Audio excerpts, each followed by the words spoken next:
Salut Hélène, comment ça va? Hello Christophe, ça va et toi? Super bien. Bah écoute, tout va pour le mieux. On a eu des chouettes rencontres ces temps-ci. Exact. Ce matin, j'étais chez Wawa Design pour parler un peu d'entrepreneuriat. Et puis tu as échangé, je pense, avec quelqu'un que tu apprécies également. Exact, avec Emna qui est CEO de Casidomi. Ouais, et qui est aussi une personne inspirante. Exact. Donc on aura sans doute l'occasion d'échanger avec elle dans le futur, on l'espère en tous les cas. Et aujourd'hui, justement, on voulait vous parler d'une problématique qui touche un petit peu toutes les entreprises, mais également les youtubeurs, toutes les personnes qui ont une vie un peu publique. Oui, c'est ça, toute personne publique en fait. Voilà. Toute personne qui est amenée à s'exprimer sur les réseaux sociaux finalement et à donner un certain point de vue. Tout à fait. Et cette problématique, c'est celle du fait de se retrouver face à des personnes qui vont critiquer pour le plaisir de critiquer, ou qui vont faire des posts en fait hyper négatifs, mais donc sans avoir cette envie de faire de la critique positive sur les réseaux sociaux, et donc en plus de ça, parfois caché derrière des pseudonymes, parfois pas caché derrière des pseudonymes, avec peu ou pas d'explications, vraiment souvent le plaisir de critiquer.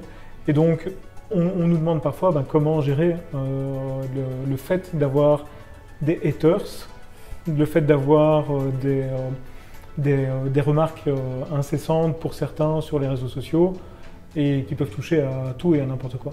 Exact. Et on pose aussi la question à d'autres personnes parce que c'est vrai que c'est une thématique qui n'est pas forcément facile à gérer. Non. Et c'est toujours intéressant d'en discuter avec d'autres personnes qui sont amenées à s'exprimer publiquement pour croiser un peu les avis, croiser les manières de fonctionner et puis de pouvoir peut-être en tirer des choses.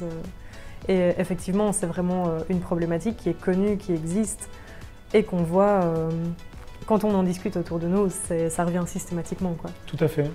Que ce soit effectivement chez les youtubeurs que tu as l'occasion de rencontrer dans tes différentes interventions, que ce soit aujourd'hui via Emna, effectivement, qui s'exprime beaucoup sur LinkedIn notamment, qui écrit beaucoup de posts sur tout un tas de thématiques qui sont super importantes et qui, comme on le disait tout à l'heure, devrait faire l'unanimité, tellement ça paraît évident, mais finalement qui génère aussi tout un tas de commentaires haineux. Tout à fait. Tu parlais de Emna, et effectivement du côté des youtubeurs, mais aussi de podcasts. Donc effectivement, vous êtes bien au courant que je suis chroniqueur aussi sur On refait le Mac. Clairement, pour On refait le Mac, il y a eu des échanges pour s'assurer qu'on protégeait bien la chaîne par rapport à ça. Et effectivement, pour l'instant, on essaie. Il n'y a pas trop de critiques négatives et ce genre de choses. Il n'y a pas trop d'actes négatifs. Mais par contre, il existe des youtubeurs très connus qui se sont fait fermer leur chaîne il n'y a pas tellement longtemps. Donc on parle d'il y a quelques semaines. Et pas une chaîne, mais plusieurs chaînes. Tout simplement parce qu'il y a des petits malins qui vont, lors d'un live par exemple, là où le youtubeur ou le twitcher, peu importe, est le plus exposé, ils vont en profiter en fait pour mettre du contenu pornographique, pour mettre du contenu inélégant, on va dire. Et à ce moment-là, directement YouTube ou Twitch en fait voit qu'il y a du contenu qui n'est pas adéquat, ferme la chaîne et c'est terminé. La chaîne elle est irrécupérable ou presque en fait. Donc il y a vraiment cette volonté de détruire l'autre.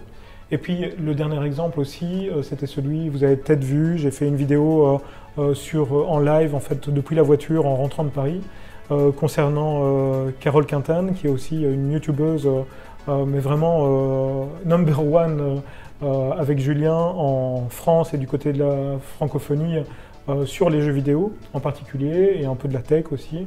Carole en fait a eu des problèmes de santé dû à la pression malsaine sur les réseaux sociaux, où on l'accuse de tout et n'importe quoi, les gens se permettent d'avoir un avis sur tout, sur sa vie, sur le moindre projet qu'elle peut faire.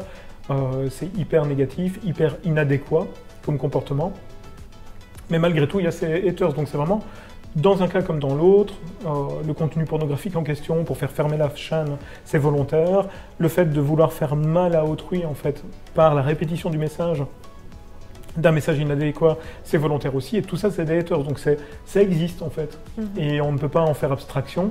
Alors le sujet ici, c'est plutôt de savoir comment gérer ça en fait, globalement. C'est ça, ouais, comment réagir, est-ce qu'il faut répondre à tous les messages, est-ce qu'il faut les ignorer, est-ce qu'il faut répondre à une vidéo? Est-ce qu'il faut la laisser comme ça? Est-ce qu'il faut prendre le temps justement de retourner une vidéo derrière pour réagir et exprimer son point de vue?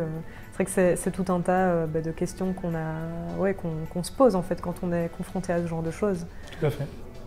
Et effectivement, dans les échanges de tout à l'heure, la conclusion, c'était un peu de se dire, finalement, nous, on est persuadés de ce qu'on dit, on est persuadés de faire le bien. C'était les mots d'Emna de tout à l'heure. Elle disait, je suis persuadée de faire le bien, en fait, au travers de mes posts.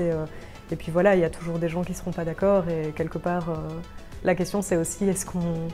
En fait, on n'a pas le temps de gérer ces commentaires, de gérer des avis qui vont être différents. On a parfois le cas aussi, en fait, d'avoir des commentaires sous des posts où on se dit qu'est-ce qu'on fait? Ok, est-ce que ça vaut la peine réellement de répondre à la personne?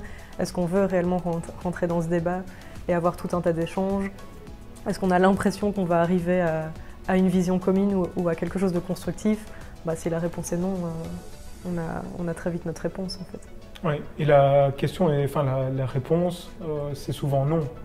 C'est que les personnes qui sont là pour nuire ne sont pas là pour essayer de trouver un consensus ou bien de faire évoluer une idée en fait. Donc essayer de faire en sorte de traiter l'information, de répondre à la personne, ça ne mène pas à grand chose en règle générale. C'est ce qu'on a pu remarquer, c'est ce qu'on entend également. Ce qu'on appelle aussi les dramas sur les réseaux sociaux, donc que ce soit Facebook drama, YouTube drama, c'est quand il y a un phénomène en fait de haters qui prend ou une thématique qui prend de l'importance. En règle générale, à un moment donné, il faut quand même prendre la parole parfois. C'est ce qu'a fait Olivier Wawa qui aujourd'hui je peux dire est un ami.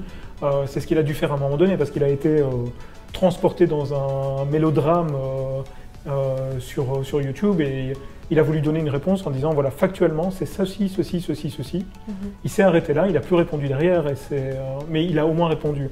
Antoine BM qui a aussi fait une émission On refait le Mac quand on était à Paris tous les deux avec toi.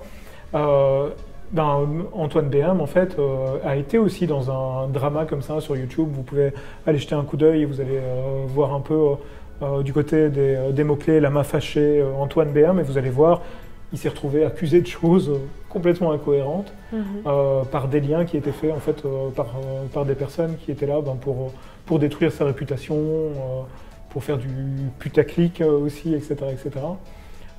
Et lui a aussi pris la parole. Alors qu'il était pas en vacances, mais en tout cas en voyage à l'étranger, au milieu de nulle part. Il a quand même pris la parole et je pense que c'est ce qu'il fallait faire à ce moment-là. Et puis il y a des moments où il ne faut pas prendre la parole en fait.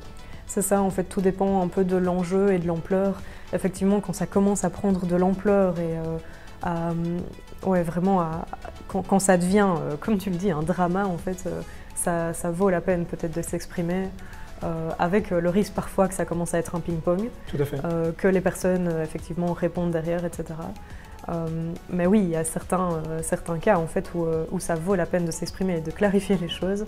Et puis il y a d'autres cas, s'il y a moins d'enjeux, moins d'ampleur, où ça prend moins d'ampleur, effectivement la bonne chose à faire est sans doute d'ignorer les messages des personnes haineuses. Voilà, en sachant que de toute façon leur répondre, c'est du temps perdu parce que la plupart du temps, encore une fois, ils ne sont pas là pour chercher le consensus, ils ne sont pas là pour chercher l'évolution de l'idée ou le fait de creuser une thématique, ils sont juste là pour dire t'es pas bien habillé aujourd'hui, t'es mal coiffé, ce que tu dis, je ne comprends pas, je suis pas d'accord. Ok, mais t'es pas d'accord, pourquoi? Je suis pas d'accord.